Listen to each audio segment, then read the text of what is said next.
تعالوا النهارده نعملوا مع بعض بيتزا. تعالوا نبدأ ان شاء الله كده. يلا نبدأ. هنا معايا كيلو دقيق، ومعايا 3 كوبايات ميه دافيه، ومعايا لبن بودره. هو المفروض على النص كيلو 3 معالق لبن بودره، بس انا كان خلصان مش عندي يا جماعه. ده مش لبن نيدو، دي العلبه بتاعته انا بحتفظ بيها، وبجيب اللي هو اللبن اللي هو في الجزار اسمه حليبو، اسمه كده تقريبا، اسمه حليبو على ما اعتقد ده. ومعانا 3 بواكي خميره، انا المفروض النص كيلو عليه معلقه ونص خميره، فيعتبر ال3 بواكي كده مظبوطين على كيلو. ومعانا دوت ملح، ومفروض نحط كمان سكر. يلا نبدأ بقى. نحط بقى هنا المكونات.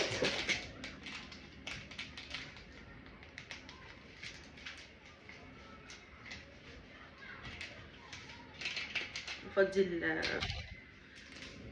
بعتذر التليفون خبطته. نفضي الفرينة ربي الخميرة، وهنحط 3 معالق سكر،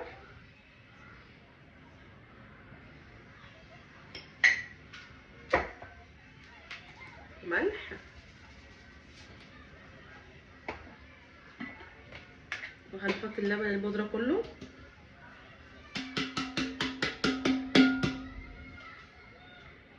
انا العلبة بشيلها وبعبي فيها على طول لبن.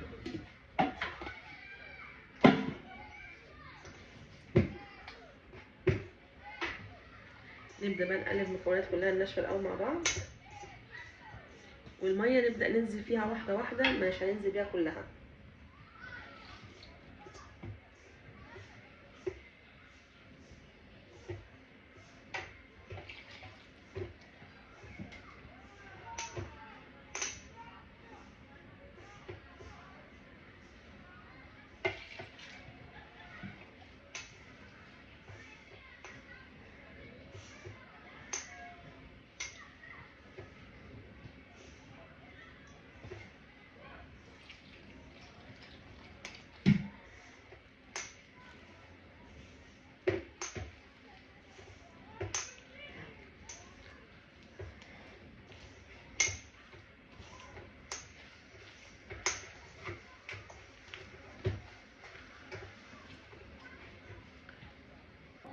وبعدين تحط 3 معالق زيت زي ما انتم شايفين كده.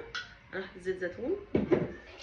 بعدين تبدأي تجمعي العجينة،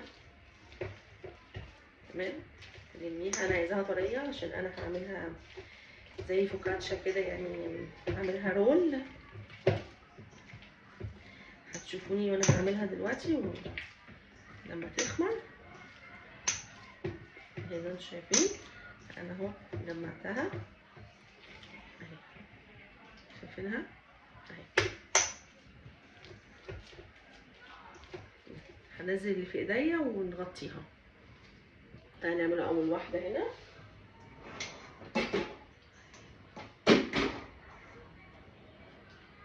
طبعا عجينه البيتزا لازم تكون بتلزق كده زي ما انتم شايفين كده. انا هحط في ايدي شويه زيت عشان انا ما عنديش دي. انا طبعا كنت هعمل رول ماشي، فانا رجعت في كلامي. تمام، متاخرين. بس هنفردها زي ما انتم شايفين كده.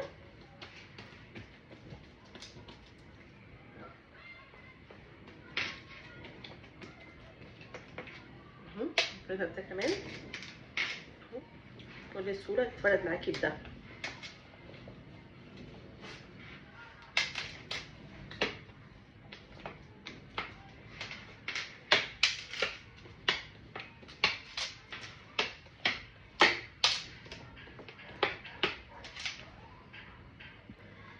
بصوا فردتها، اتفردت بكل سهوله زي ما شرحت اللي بالي. خدت الصينيه كلها. تمام، نشكشكها بقى كده، وانا عملت فيها زي صوابع كده. تمام، كنت عايزه اعمل لكم رول ويبقى زي الفوكاتشينا الصغيره، بس بصراحه انا النهارده كنت يعني مرهقه بروق الشقه كلها والوقت يعني جرى مني. ف اللي هياكل بيتزا هنا عايزين ياكلوا ويخلصوا، فانا قلت خليها مره تانية ان شاء الله نبقى نعملها كده، يكون ايه مش ورايا حاجه مثلا، ولو كنت عملت حاجه في البيت فنبقى نعملها.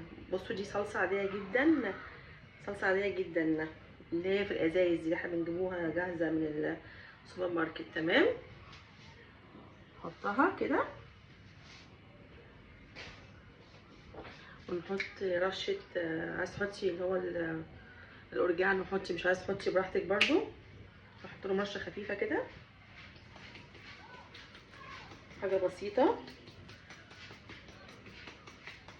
كده. ودي هنعملها بالتونه.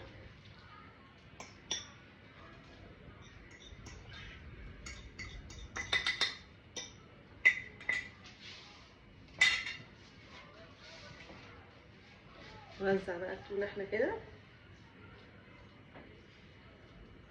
تمام، نوزعها. وبعد كده بعد ما وزعناها نحط بقى الزيتون. تمام،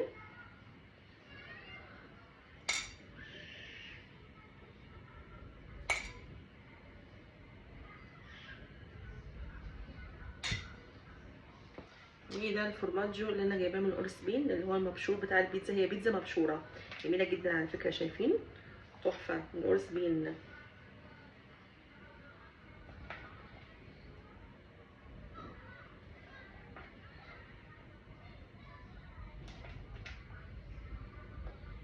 طبعا بيتزا يعني فورماجو يا بنات، ها حطوا فورماجو كتير فيها.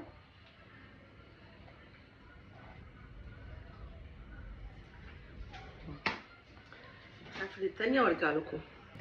زي ما انتم شايفين هنا فرقت التانية برضو.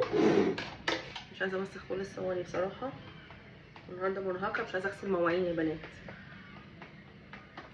رغم ان انا عندي غسالة الطباق عادي احط فيها، بس انا بحطش في حاجات الالومنيوم دي. بس كده عملناها كده زي ما انتم شايفين. نحط صلصه برضو.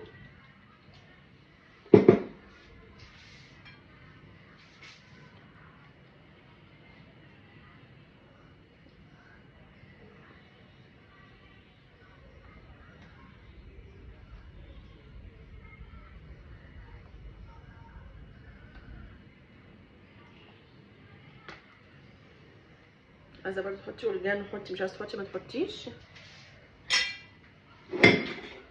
دي انا هعملها بس بالزيتون والفورماجو.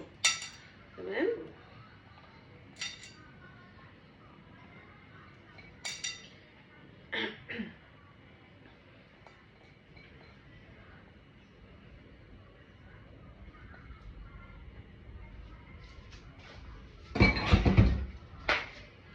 نحط بقى الفورماجو في حته جامده جدا. بحط طبعا الجبنه الموتزاريلا دي بحطها في الفريزر يا بنات، عشان لو حطيتها في التلاجة بره وقعدت مثلا يومين 3 عندك في التلاجة بره هتعمل لون اخضر فهتبوظ، فحرام.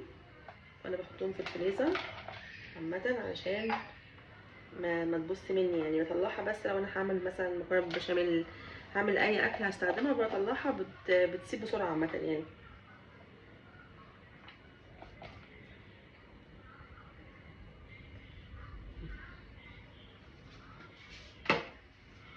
بس هدخلهم الفرن واطلعهم من الفرن واوريهم لكم. بيتزا بعد ما طلعت من الفرن، شايفين مشقة اللي عامله ازاي؟ شايفين مرفوعه ازاي؟ شايفين حجمها قد ايه؟ ديت اللي هي بالتونه، ودي اللي هي بالجبنه بس والزيتون. تحفه. لايك وشير الفيديو يا بنات، ودلوقتي هوريكم نقطع من بعضينا حته صغنونه كده ونشوف عامله ازاي من جوه. دلوقتي هقطع معاكم اهو، شوفوا دي قطعه بيتزا يا بنات.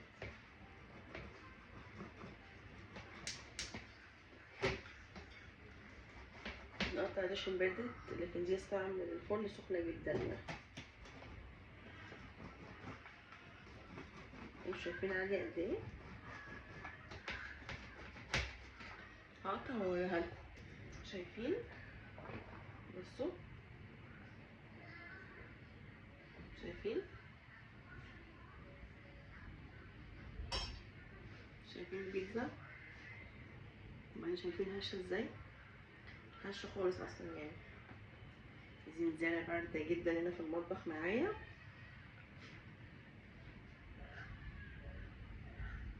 شايفين؟ شوفي كمان الصينيه نضيفه ازاي. انا بقى نطلع واحده من هنا، هي سخنه كده، هي سخنه جدا على فكره، دي سخنه بقى. شايفين كمان الفورماجو اللي هو الموتزاريلا، يعني ما اقولكمش عامل ازاي، شايفين عامله ازاي، سخنه جدا. دي بقى رفيعه شويه، انا عاملاها رفيعه شويه عشان انا بحب البيتزا الرفيعه، ما بحبش البيتزا التخينه، انا ولادي بيحبوا التخينه. شايفين بقى طريه ازاي، طريه جدا اهو. كمان يعني بصوا اهو، شوفوا شايفين ولا لا اهو، شايفين ولا لازقه ولا اي حاجه، تحفه يعني، تحفه بجد. يعني كمان الفورماجو بتاع الموتزاريلا بتاع القرص بين تحفه، يعني شايفين عامل ازاي، بيموت ازاي. لايك بقى وشير الفيديو عشان يوصلكم كل جديد، وكنتم مع هاجر علي، والسلام عليكم ورحمه الله وبركاته.